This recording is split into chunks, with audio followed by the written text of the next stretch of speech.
guys? Welcome back to the Not Everything's Black and White podcast. It's John and me today. We're excited to be back with a solo episode. We haven't done one literally in I think 2 months because we had so many candidates on. Welcome back. We had so many candidates on that we were trying to push through and give them the help. And unfortunately, it didn't work out for some of them and stuff like that. But we'll touch on that. But really, today we're going to touch on some current events, what's going on currently, obviously in the whole political climate. Mainly, we really want to talk about the America First agenda and how it's kind of being hijacked and how we're losing with the messaging and we're just not doing things right. And we really need to get back on track and focus less on, in my opinion, foreign affairs and focus more at home, because that was the whole point of really Trump getting elected the second time, even the first time, because he went against the establishment, the Republicans, and the establishment Democrats. It wasn't just really one party. He went at everybody.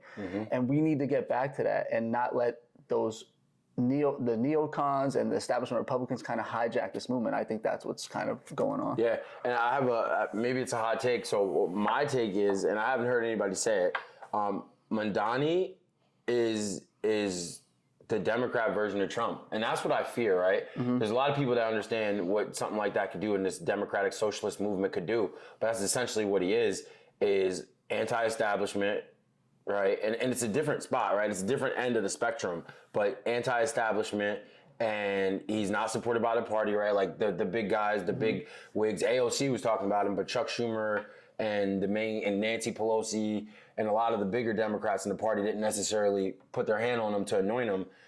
And things like that can continue to grow. And that messaging is effective to people. Whether he's able to complete the mission or not, obviously won't be able to, but that's how important the messaging is. Right. And I think that's what the Republicans are missing on right now. And I agree. And we can see almost like a tumor grow across the country if they don't get back on messaging. That America First, that lowering cost, speaking directly to the constituents, whether it be for better or worse, whether you be able to actually complete those missions. We don't want politicians just saying anything.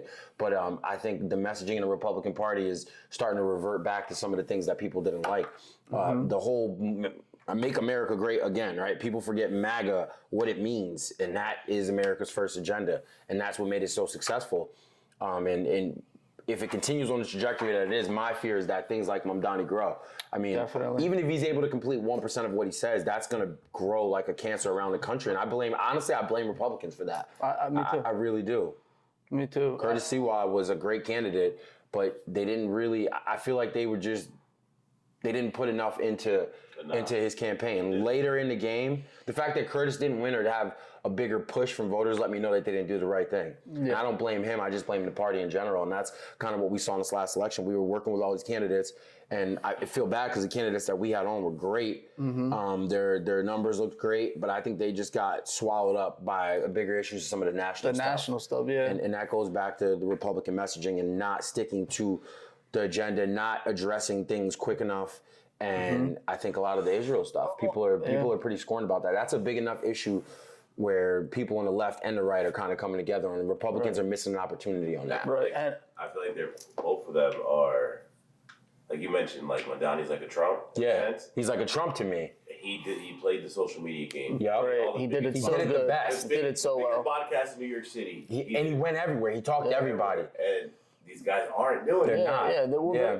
Well, what it is, a lot of them are scared to speak in long form podcasts. See, Trump wasn't. That's really why he won. I will tell you one thing, and I saw it before I even knew who he was. It's crazy. His runway was a Kamala Harris run, because this is maybe 4 months ago, tops probably, but I saw him at the debate, the first debate that they had, and they went around to the candidates and they said, where are you going to go on your first visit as the mayor of New York? Yeah. Israel, Israel, Israel, Israel, Israel. He was the only one. He wasn't the only one, but the other candidates didn't have a chance. There was an African American gentleman on there that had an accent. I'm not sure who he was from. He also had an anti that message.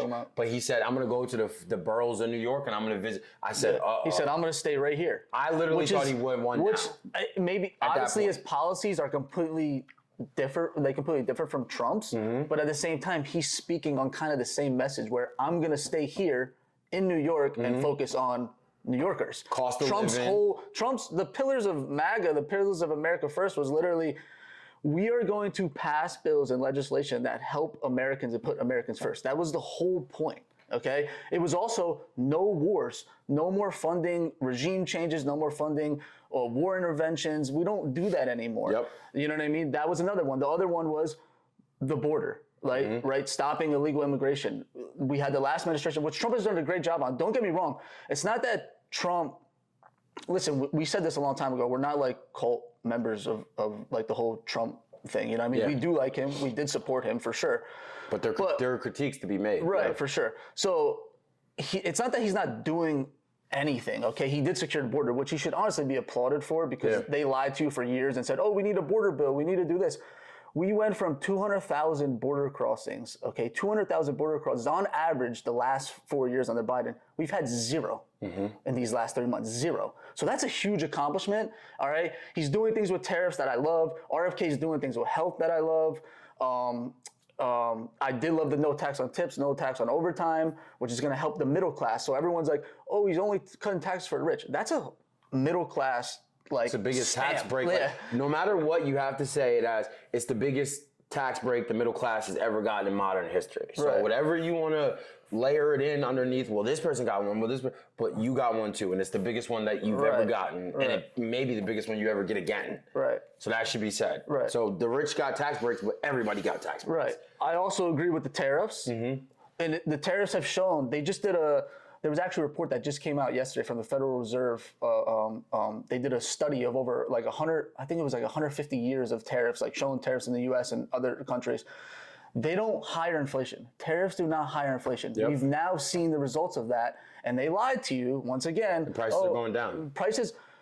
Prices are also, not all the prices are going down, but if they haven't went down, they're just stagnant. Yeah. They haven't went up, like they haven't had a huge increase. The one thing that has went up, I have seen, is beef, and Trump did say they were going to address that.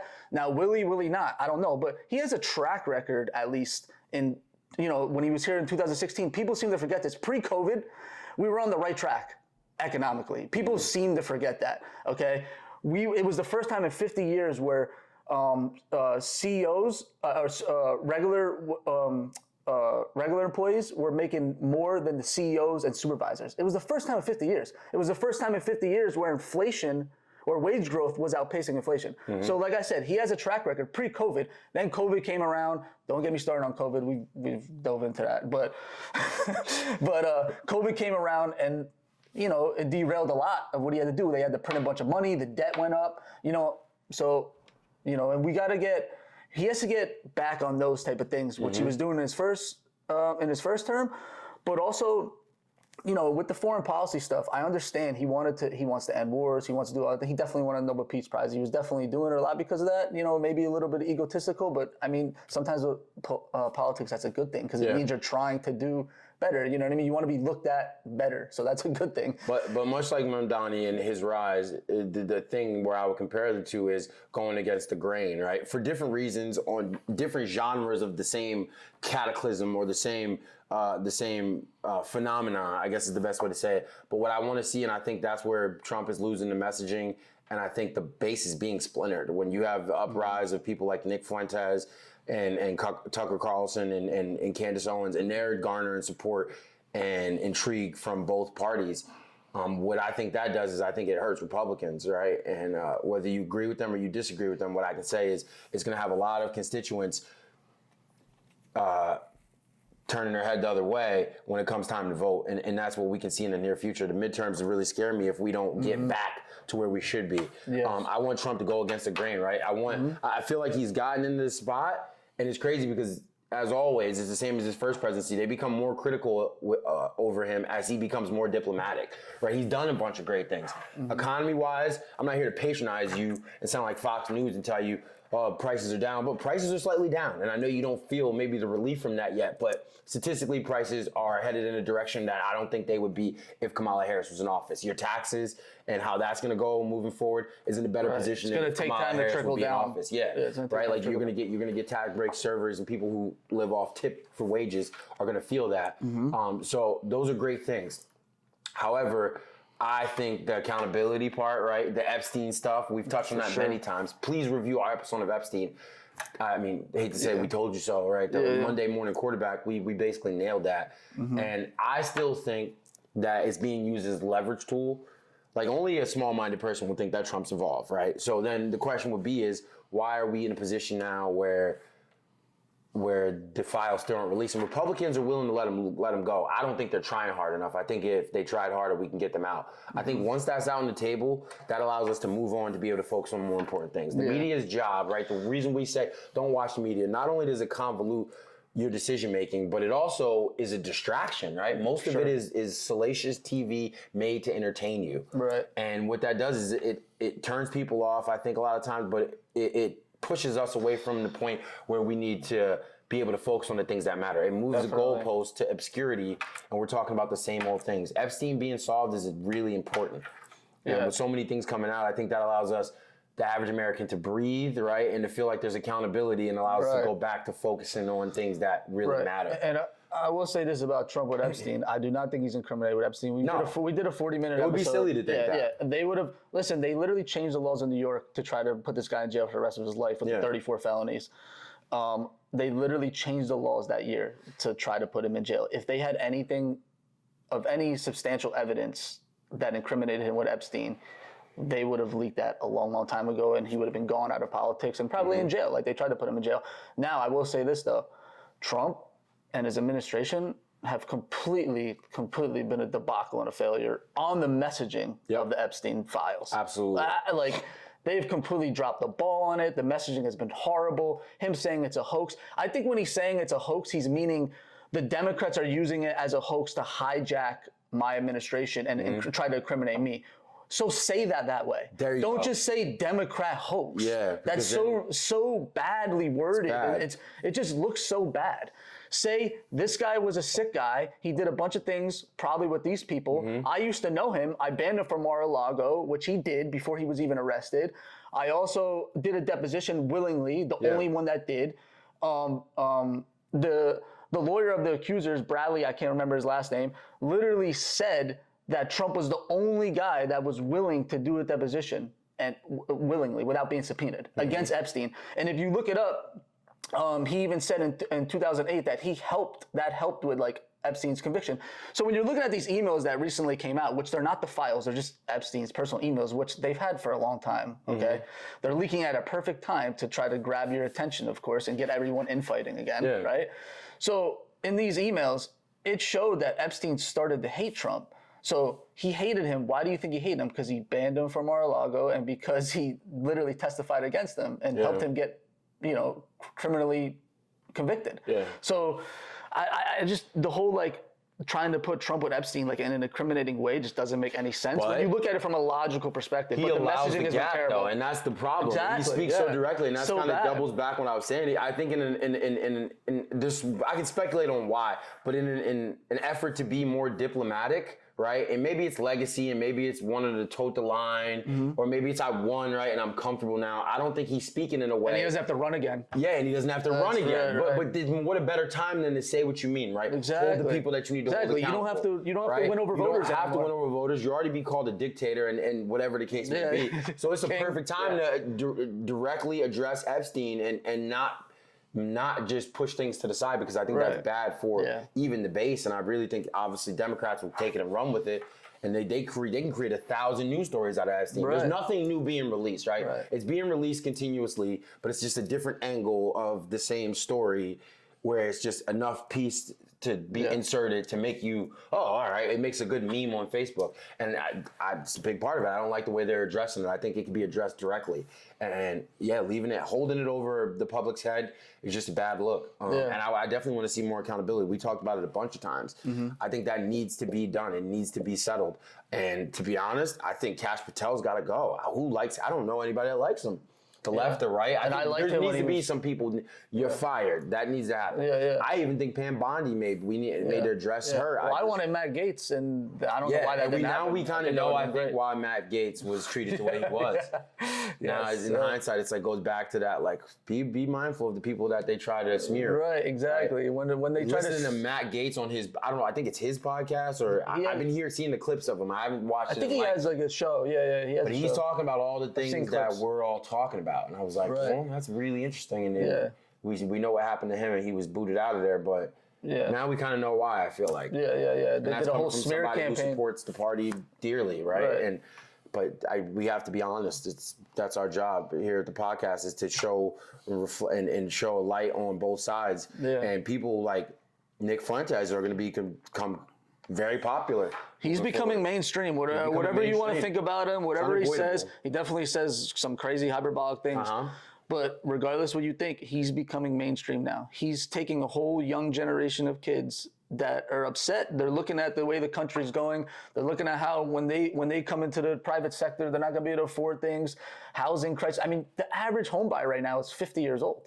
55, actually, I think. First-time home buyers are 38, but the average home buyer is 55. 50-year mortgages. Yeah, come on. That's another thing. I want to touch on. Terrible messaging about Trump. Terrible messaging. 50-year mortgage is ridiculous. You're just making mortgage companies more money. It's renting with a twist. Right. You want to exactly. You're paying more for your home over like crazy you're paying interest. for maintenance while renting.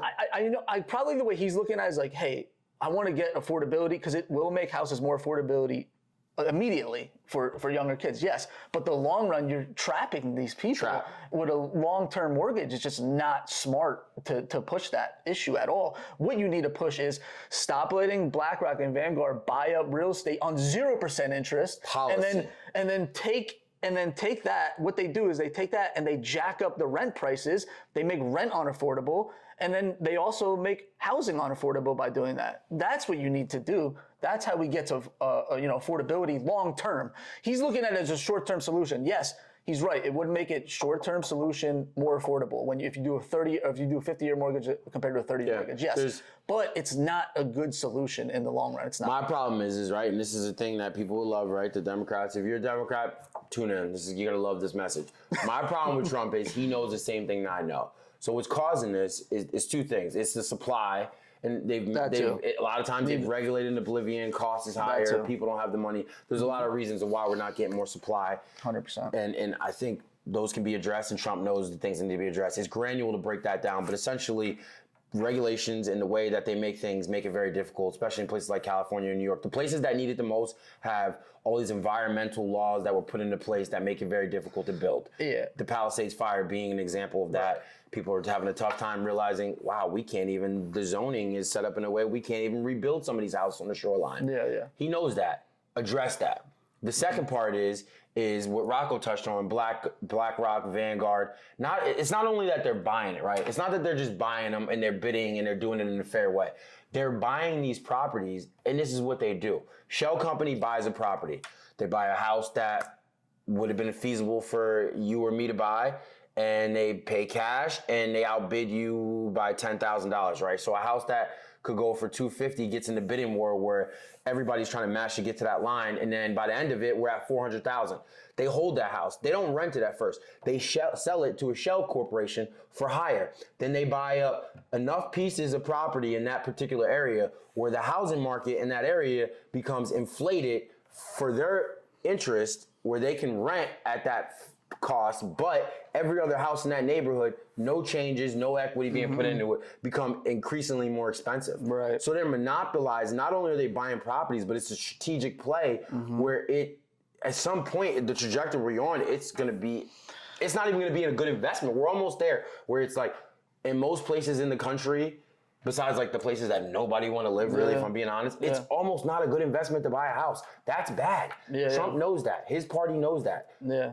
Democrats know that, right? Like, it doesn't absolve them of that, but this is not their messaging. Theirs is not home ownership. Theirs is the government will give it to you and feed you, right? It's a completely opposite But this is a pivotal time in history, right? And I don't want to hear, like, even that. I don't want to hear about the transgender shit. I don't want to hear that you're changing bathrooms. I don't want to hear that you're changing to the Gulf of Mexico, right? Like, that's great. Put it on a t-shirt, but I think that this is the time where the country is at a pivotal spot. Yeah. And I'm not sure that Republicans are going to win the next election at this pace. No, if Mamdani or a person like Mamdani is able to go on places where he's not wanted and speak directly and to galvanize his base enough and to come up with enough messaging and to make enough Instagram videos and to be hip enough, right?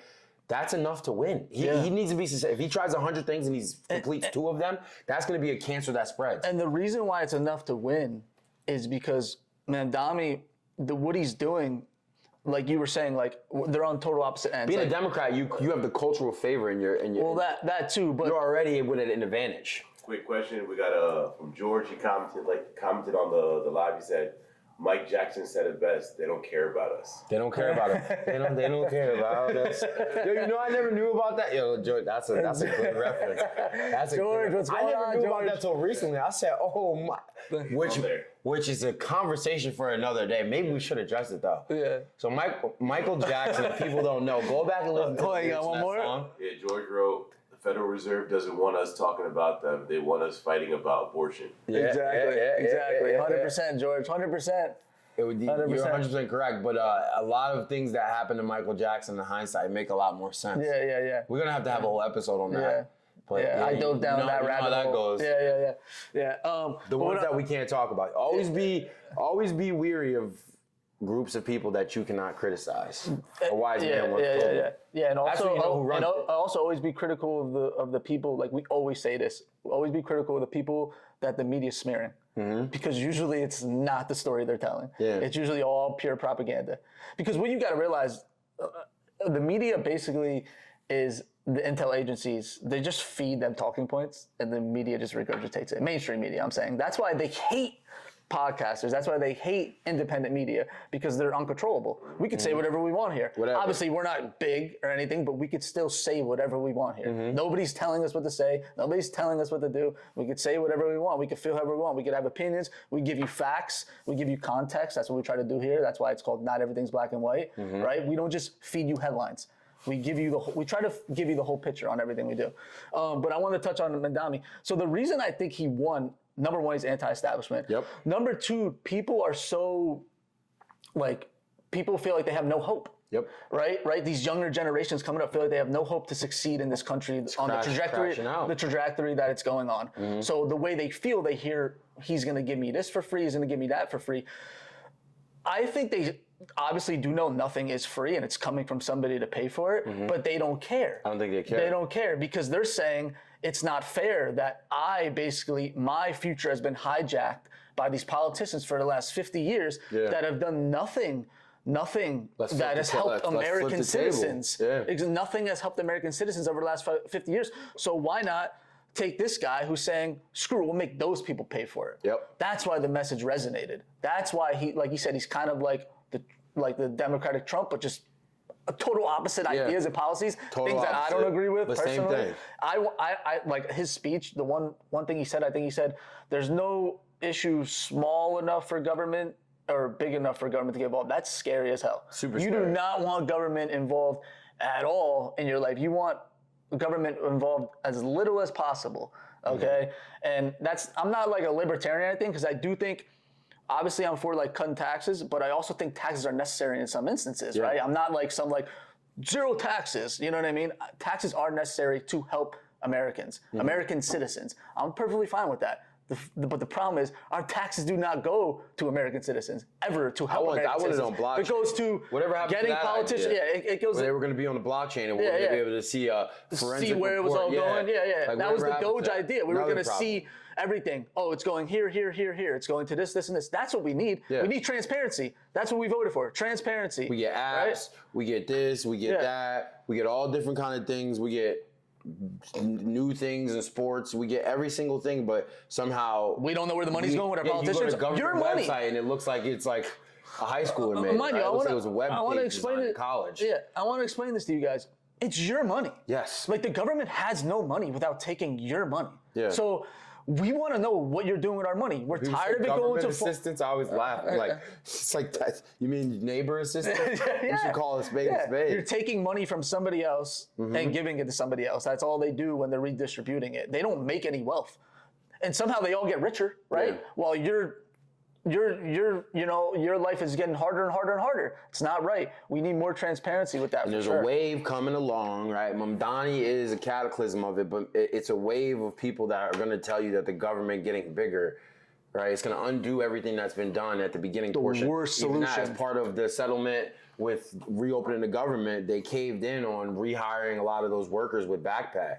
That was a huge win for Democrats. I think it was strategic for them to win the elections, obviously, because right after that, they're like, okay, all right, we'll Yeah, sign they it. definitely All right. use that. They We're ready to definitely go. use They that, used it as a 100%. strategic play, which was brilliant. Yeah. And them being able to strategize in that way honestly makes me nervous. Because their plans are all bad right now. I don't care what side of the aisle you're on. You're not going to convince me that socialism is a good plan. I think there's many people on the left that understand that, or people that come from other countries and they know what that would bring. So it's like, if you think that more taxes and bigger government is going to be the issue, you're brain dead. But that might not be important if these people continue to gain traction and garner support from the youth. I think we're at the table at a point now where people are so fed up they're willing to flip the table. See, that's the thing. Trump is dropping the ball on a lot of his messaging. Yep. Because in the last election, Gen Z voters, Gen Z boys, swung 44 points towards him. Why do you think that was? Because he was nailing the messaging. America first. No more foreign wars. Secure border. Bring back jobs. Better, higher paying jobs. Like all these things that, past. America first means you should.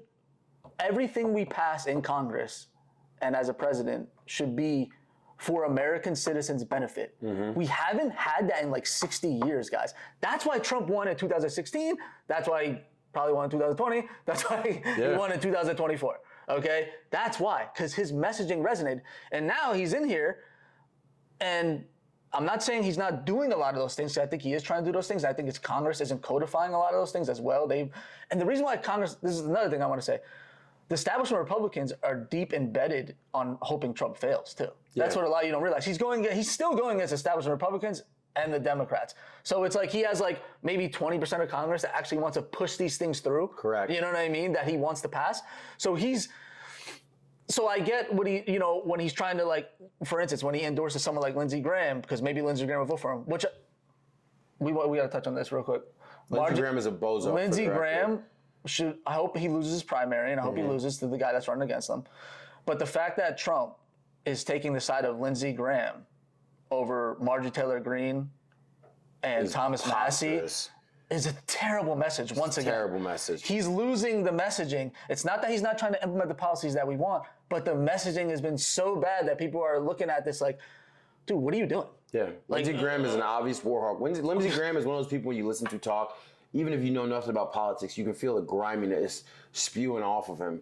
It's just like and even Marjorie Taylor Greene, I've seen her go on The View and to watch her go into hostile environments and garner support from those people and have civil conversations and be willing to talk. People like her will become more powerful and they'll gain more traction. Going against the grain is going to be very popular, and whether it be for better or worse, I fear that. So like even with Nick Fuentes' situation, talking about that in particular, I think he has some pretty outrageous take. I agree with a lot of the things he says because a lot of his messaging is derived from there. But when you take out a Charlie Kirk and you replace it with that, I think that's what we're going to get moving forward. And I don't know if that's necessarily a great thing. He's filling that vacuum. Yeah. We're just going to get more extreme and more extreme and more extreme as people start to lose hope and faith on both sides. Exactly. I think the people that fill those gaps are going to have opportunity. It might not be the most savory of characters. But right? why do you think it's getting more extreme? Because there's no transparency with things. There's no transparency. You're not doing the thing. Exactly. It's boiling over. Yeah, very little has changed. Right. Even though a lot has changed, very little has changed for the everyday American. And I think it's because it's still that buffer zone that's allowing to be there. And every time progress is made, then it's something else. Yeah, we resign our position down a couple steps to be like Doge. Right. Why are we not like Doge was such a big thing? We've announced all this corruption, and then very little changes. Like USAID was dismantled. Okay, let's do the trickle down. Yeah. Who were the people that were benefiting from that? That's trillions of dollars over the course of its existence. Yeah. We're talking about like that's the biggest story. The Department of Education. Like what you're saying, like Trump, they're doing things, but they're messaging. They're not hitting on the messaging though. Okay. And surface level. And the Congress isn't codifying a lot of these things. Yeah, that's the problem. Trump signed executive orders. Like, what happened to the executive orders he signed to release the JFK files, the MLK files, and the RFK senior files? I saw the JFK files. I went through them, but we still haven't had the MLK in its entirety. We still haven't had the RFK ones in its. Why? To be honest, it's driving me nuts. But he signs the executive order. What are the people that are supposed to do it? Sprinkling truths like right in every category. They've like spread light, made one level down, made a change, and then it's like we're just hitting surface levels of everything. Yeah. Nothing's actually being completed. Yeah. And at the end of his presidency, I fear, all right, you made us aware of it, but what are we doing to put in things in place so we can avoid these things in the future? And I just don't believe in that, even with like with the wars. Like everything is happened and settled, but I still feel like we're in a spot where our foreign policy is being dictated by Israel. And that's problematic for me. Yeah. We have no enemies really anywhere else unless we're on the behalf of another country where there's 9 million people that live, and you can feel how you feel about that. But I think we're just in a turning point in history where we really need to look inward all the way across the board. Right. And now I think we have support from everybody on that. Right. I know people have these Democrats, Republicans, independents alike. Yeah, Democrats, Republicans, independents alike agree on that issue. So hammer that issue. Hammer that issue. Hammer the American First issue. Hammer the affordability issue, which is what Trump did while he was running. Literally, the whole agenda was no more foreign wars. We're not going to do interventions. We're not going to do that. We're going to seal the border, right? We're going to make things more affordable. We're going to bring back jobs. Those are winning messages. Focus on those things. And like I said, I think he's trying to do a lot of those things, but the messaging has been so bad with all those things. For the last 4 months, literally all I've heard is foreign policy messaging from them, from the Republicans. Yeah. Literally, that's it. And I'm going to tell you this, nobody cares. Nobody cares. We just don't want to fund it anymore. Nobody cares. I know that's kind of heartless, but we just don't want to fund it anymore. Just stop funding it and let the chips fall where they may. Okay, it is what it is. 99% of Americans can't point to freaking Israel, Gaza, Rwanda, the Congo, Serbia, Kosovo. Do you know where Nova Scotia is at? Yeah. Okay. No, exactly. Russia, Ukraine. You guys can't even put them on a map, and then you're all arguing about it on Facebook. Like, come on, guys. Like, America first. Like, that's it. That's it. That should be it. And we need to focus more on that. Yeah. That's it. We really do. And and I think the people who are successful, like even that, I think everybody has this idea that Vance is going to squeeze his way in there. Don't be surprised if Marley Taylor Greene gains some traction. Don't be surprised if Thomas Massey. Yeah, if you see Thomas Massey. And it'll be interesting to see how the establishment reacts. Or even if you see someone at surface level, to see how the establishment is reacting to him is kind of a little bit off. Or you might see someone like Trump that has money that comes in out of nowhere and runs on an anti-establishment, anti-government type of message. Yeah. Someone. And I'll be honest, I don't know if we necessarily get the best quality candidate that way, but I think that's what we're going to get. An anti-establishment candidate, an anti-war candidate is going to beat the establishment. Nobody wants the establishment. That's why it's so frustrating with the Republicans, because they're like trying to hold on to like the Paul Ryan, George Bush, John McCain party. Like, dude, get out of here. We don't want that anymore. It's dead and gone. We don't want that shit anymore. Americans do not want that anymore. Get out of here. We want the MAGA agenda, what was promised to us. That's what we want. Whether it's going to come from Trump, which he's trying to do things, whether it's coming from Vance, where it's going to come from someone from the outside, whoever's running on that message is going to win. Whether it's Democrat or Republican. Democrats, like you said, Mandami's the complete opposite. Obviously, he's for more, which kind of blows my mind, you guys, because I feel like everyone's kind of on the same page that government's like corrupt and government's been bad the last 50 years. But then you'll vote someone in, like the Democrats will vote someone in that's telling you, you just need to give the government more money and then we'll do this for you. It's like, dude, you just lived through COVID, dude. You just lived through COVID. You just lived through the last, whatever. A government that depending on your age, you lived through the last 50 years. A government that is responsible to feed you could also starve you. I saw that quote and I thought it was brilliant. It's no kings, but then we make Mamdani the king of New York. I can't wait to see. I was talking to somebody on Facebook. I was arguing with somebody on Facebook, and I was like, Sharia law on the Upper East Side sounds like new episode of Sex and the City. So it's going to be interesting to see how that mixes and how culturally, because I think Mamdani is very tapped in with his religious faith, which, hey, more power to him, right? Yeah. The most conservative, right? The most conservative. The bros figured out how to keep them covered up completely. Like, it's conservative God. But, so it'll be very interesting to see how that blends. I think we're in a crazy time that the LGB, Upper East Side, Chelsea crowd, super left liberal, get dog walkers, people voted for a devout Muslim who I think is going to 84%. He got 84% of the women vote. Yeah, his constituency is wrapped around that, and I think he's gonna do right by his people, as he should, right? Like, hey, if I won an election, Christians are gonna get first priority. That's human nature. Or the people that voted you. I mean, I guess the people that voted you. Bro's.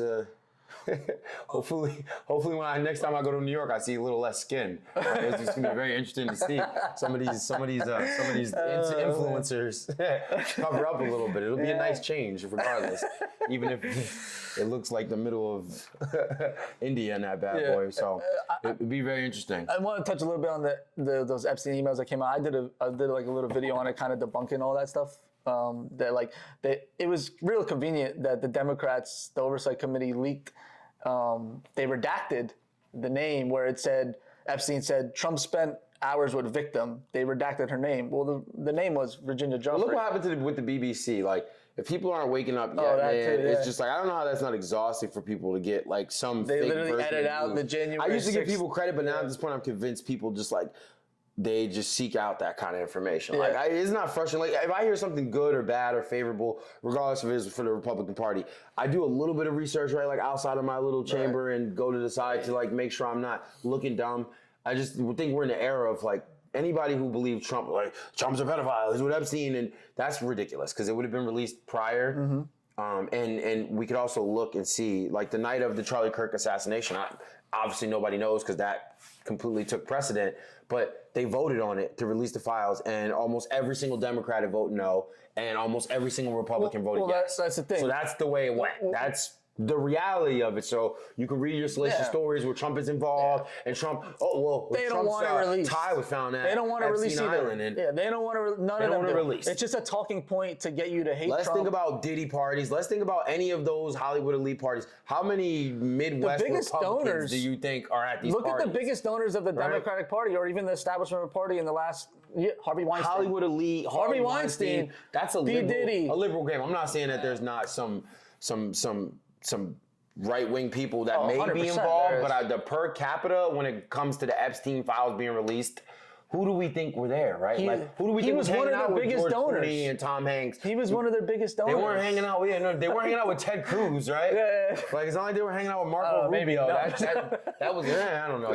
You're right. Ted Cruz, maybe. Ted Cruz, maybe that was a bad example. No, I know what you're saying, though. But yeah, nonetheless, it's like they don't. I mean, like, we can use reasoning to think like. How many Bible thumpers do we want at these parties, right? Well, listen, the whole thing that came out, the first one that everyone Let's kill that noise. That's ridiculous. Everyone had a huge reaction over was, like I said, the one that they redacted, it just said victim. Well, the victim that they didn't want to name purposely was Virginia Joffrey, who already exonerated Trump fully. She testified under oath that Trump never did anything wrong with her. She wrote a bestseller book. She conveniently died or supposedly committed suicide this past year, so she can't even defend herself, but she's already on record saying Trump did nothing wrong. Of course, they redact that name. The other one was like, Epstein was in Mar-a-Lago or with Trump on Thanksgiving in 2017. There's literally an itinerary. Trump in 2017 was feeding troops meals on Thanksgiving. He was already president, and he was at Mar-a-Lago with his family. There's tons of pictures. So they're like, this just because Epstein emails something, all of a sudden it's true to you guys. Now you guys are like literally taking this. You guys are taking the side over Epstein instead of Virginia Joffrey, who was the victim of Epstein, who said Trump did nothing wrong. That's what you guys are doing with this, which kind of is pretty sick in my opinion. So I mean, I don't know. So the whole like Trump being incriminated Epstein, no, I don't think so. Do I think he's probably protecting people? I do. I think he's probably protecting donors for sure. I think he's protecting some politicians that he's probably friends with, unfortunately. Yeah. And I think he also could be using as a different leverage play, but it doesn't matter. The messaging is shit. Yeah. The Democrat hoax, don't say that. I just feel like that's terrible. I feel like we're stuck in a campaign cycle of politics, meaning that things being the way they are right now with the Epstein and all the things lingering are very common during an election time, right? That makes sense. That's but true. after election, I want to see wheels in motion. What I want to see is things be addressed for everyday Americans, right? I want to see them focusing every single day on energy costs and just flooding the energy market to make logistics cheaper. That's a direct effect on groceries, on the cost of things. I want to see them incentivize builders, right? I want to see them give builders whether they're billionaire builders, millionaire builders. I want to see them give massive tax breaks so these builders have incentives to build homes. Trump did that in his first term. And I want to see peace treaty signed with some sort of contingency for, okay, Israel, Gaza, settled. This is what we're doing, two-state solution, or whatever it's going to be, hard line drawn.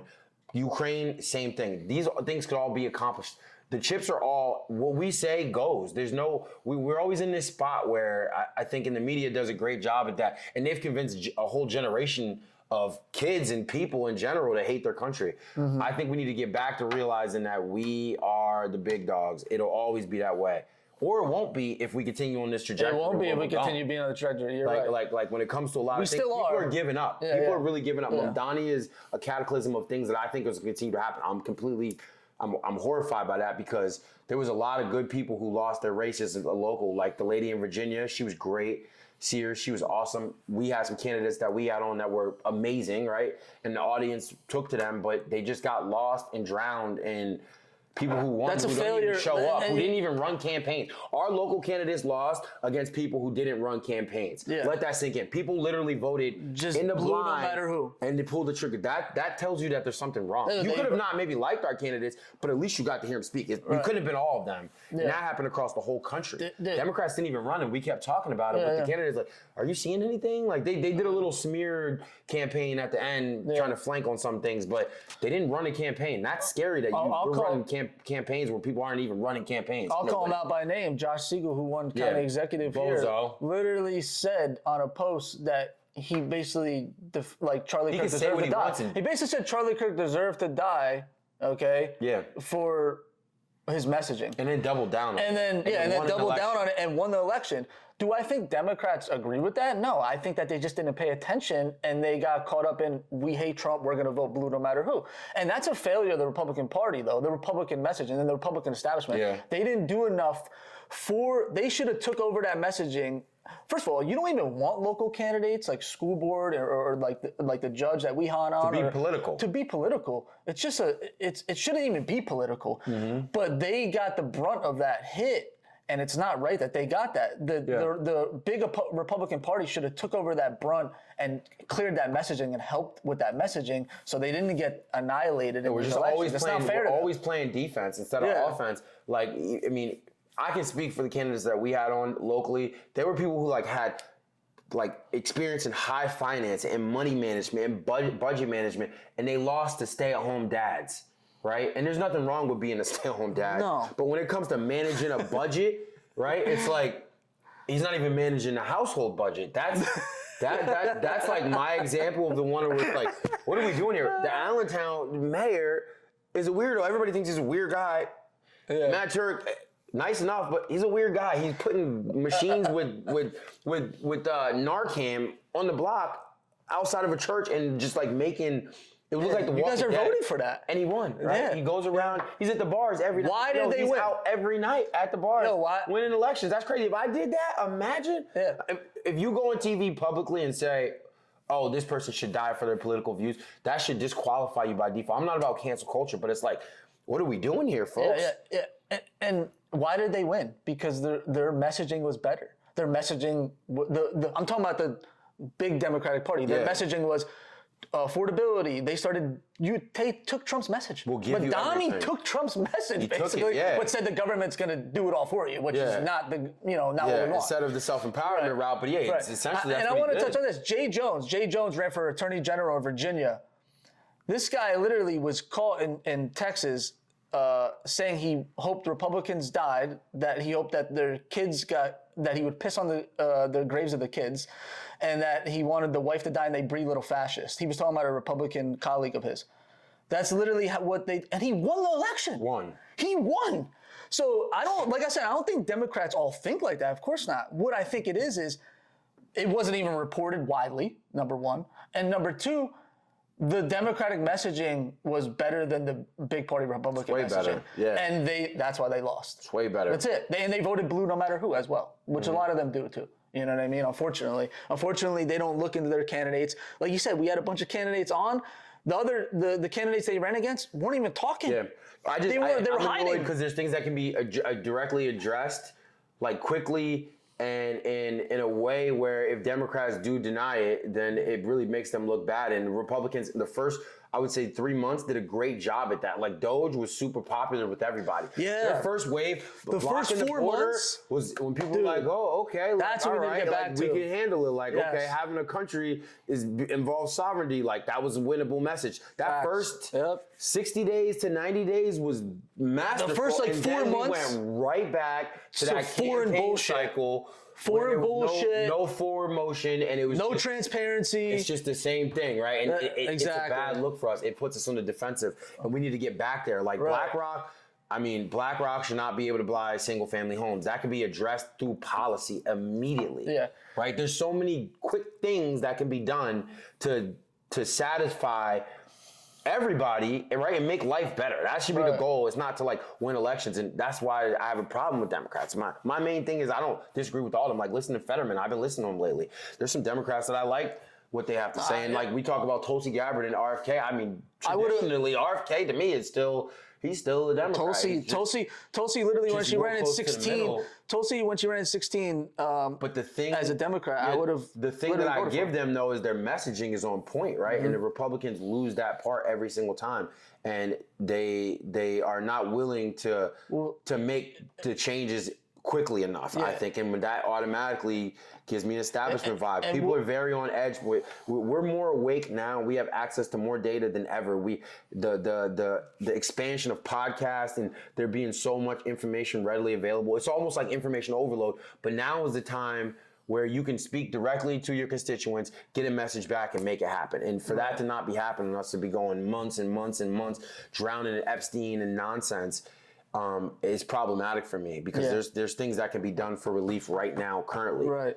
And I just don't know why it's not being done. Yeah, and like you said, the first like 3 to 4 months, blistering hot. I would have literally gave Trump like an A or like a B plus like in those first 4 months, right? I thought the executive orders he was signing, everything he was doing, was trying to be transparent, Doge, the border, the tariffs, new trade deals, and then like these last like 4 to 5 months, been nothing but foreign policy or like him attacking Marjorie Taylor Greene, Thomas Massey, and him endorsing Lindsey Graham. It's like, dude, like this is what I don't like either. So they'll make a statement that is completely false, and instead of addressing the public and be like, okay, this is not why it's false, he's suing him for $1 billion and he's winning, but.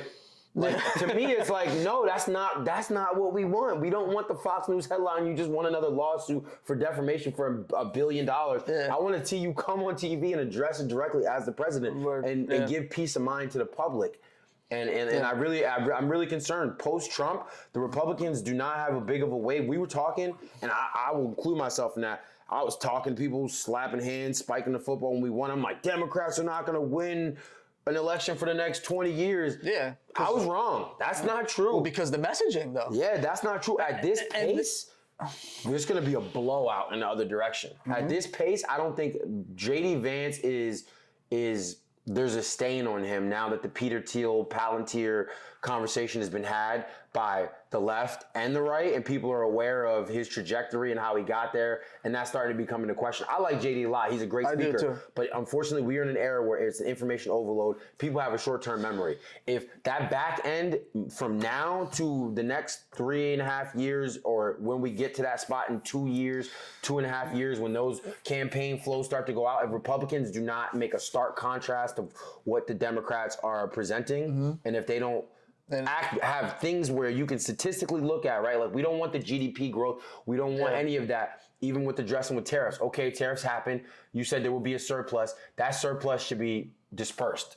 I have a good inkling to think that we're going to get $2,000 checks. I also want to say that too. I'm talking to the state representative locally.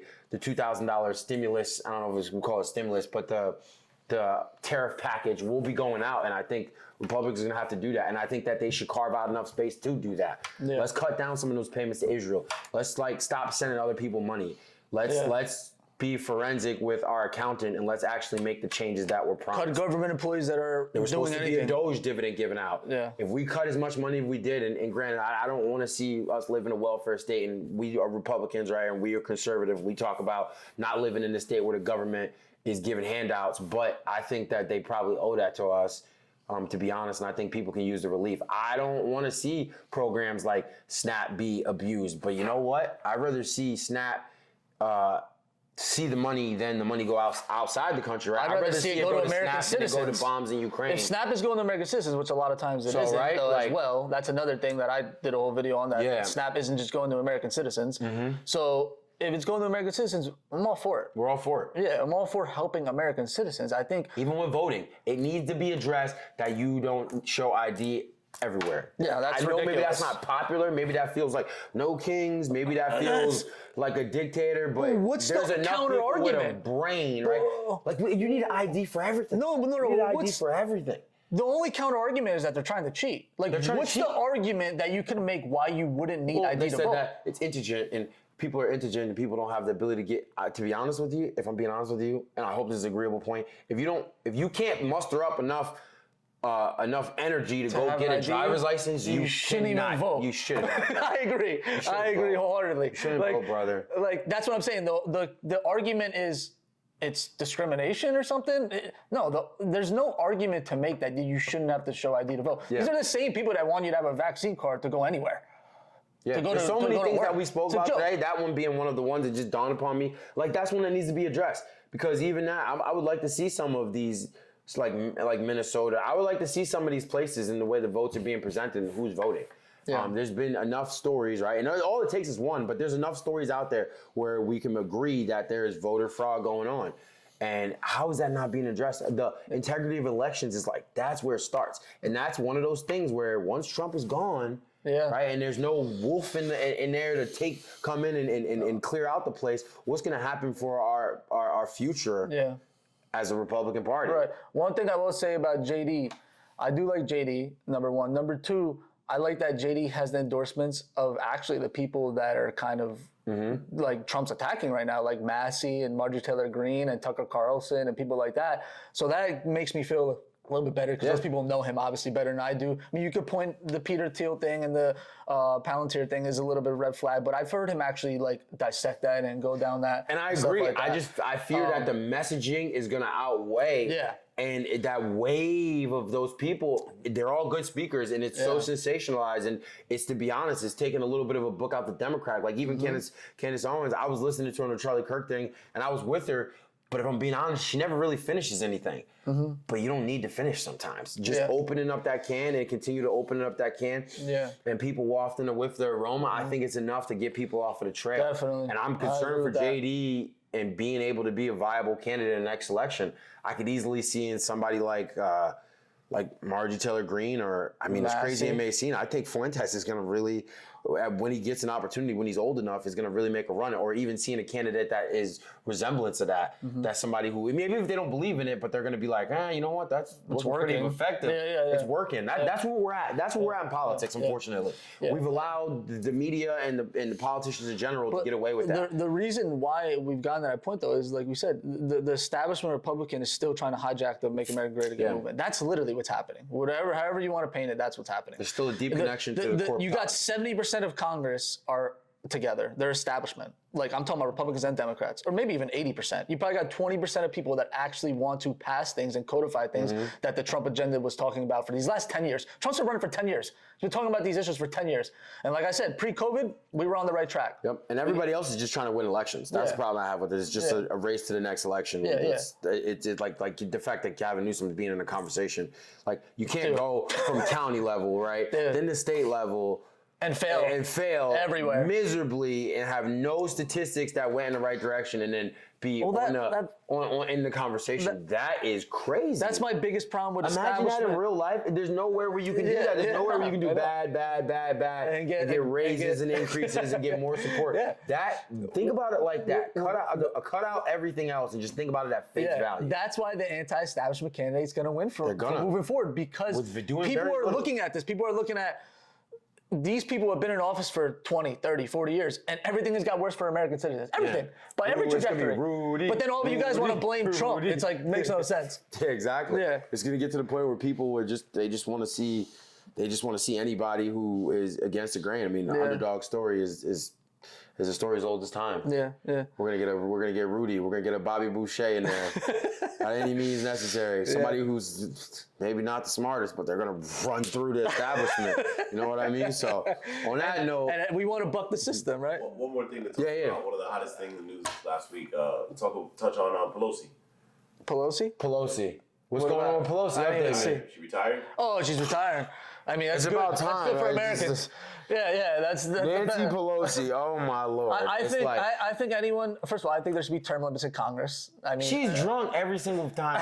That's one thing I think about Nancy. Boy, I almost admire her a little bit. Nancy gets on there and she says her message and she gets to her spot. She's like a basketball player. She gets to her spot and hits it. They're like, well, Nancy, how do we feel? You know that they were asking about her stocks? Yeah, I saw that. 20 years ago. I saw an interview. I'm like, oh, we been knew this? Yeah. I'm like, huh? And Nancy didn't give a shit. She just proceeded to scale wealth It only into incredible amounts, get drunk every day, show up to work in designer clothing.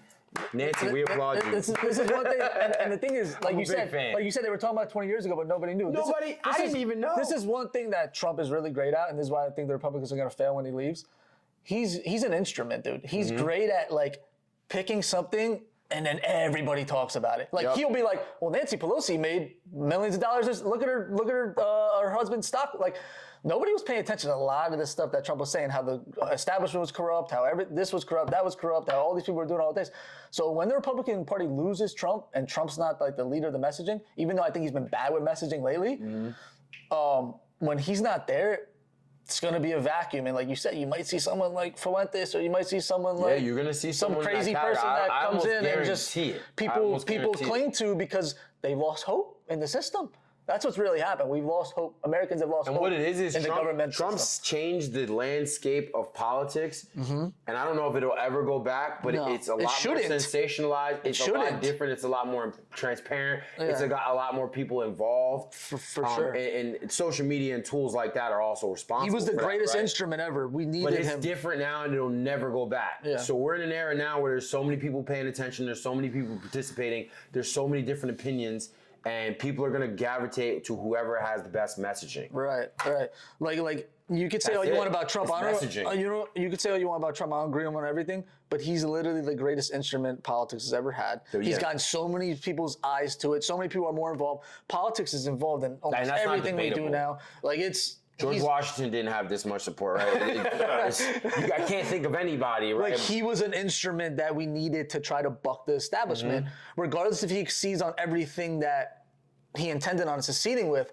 But he painted the blueprint, basically. Yeah. He gave us the He blueprint. expanded on what Barack Obama did, and I think Obama opened up the wave where politics transcended And into got more culture. people Because, like, you looking at remember it. George Bush? It wasn't a culture phenomenon. Nobody paid attention. I mean, Yeah. the only thing I can say is Clinton with the Monica Lewinsky thing. But that was a scandal. And it was a scandal. it was So the different. scandalous parts kind of have the same feel. Yeah, but, Obama was a great, he was a great speaker. But in and my he got a lot of lifetime- eyes to it for yeah, sure. exactly. Super popular. And then Trump I think Trump saw that the change and the fact that the way politics was shifting, and he just took it to the next level. Yeah. And I think there's no going back. And for better or worse, that'll be the candidates that win. Right. Right. You need the messaging to be there. You need to speak to the people. These CNN talk points, we don't care about them. The Fox talking points, we don't care about. Yeah. We don't care what's going on in Israel. We don't care. Yeah, Trump painted the blueprint, and if the Republicans don't take that blueprint and run with it, if they try to go back to the neocon party and the establishment party, people Paul want Ryan, blood. John People McCain, want- you guys will, let me tell you this right now, if the Republicans try to go back to that type of party, you will never win another election ever again. I promise you that. You will never win another election. Yeah, we need big wins. The tiny little wins and putting a light on the problem is no longer acceptable. Yeah. So with that being said, another one in the books. We Yeah. look forward to chit chatting with you guys again soon. Yeah. And that's a wrap. Bam.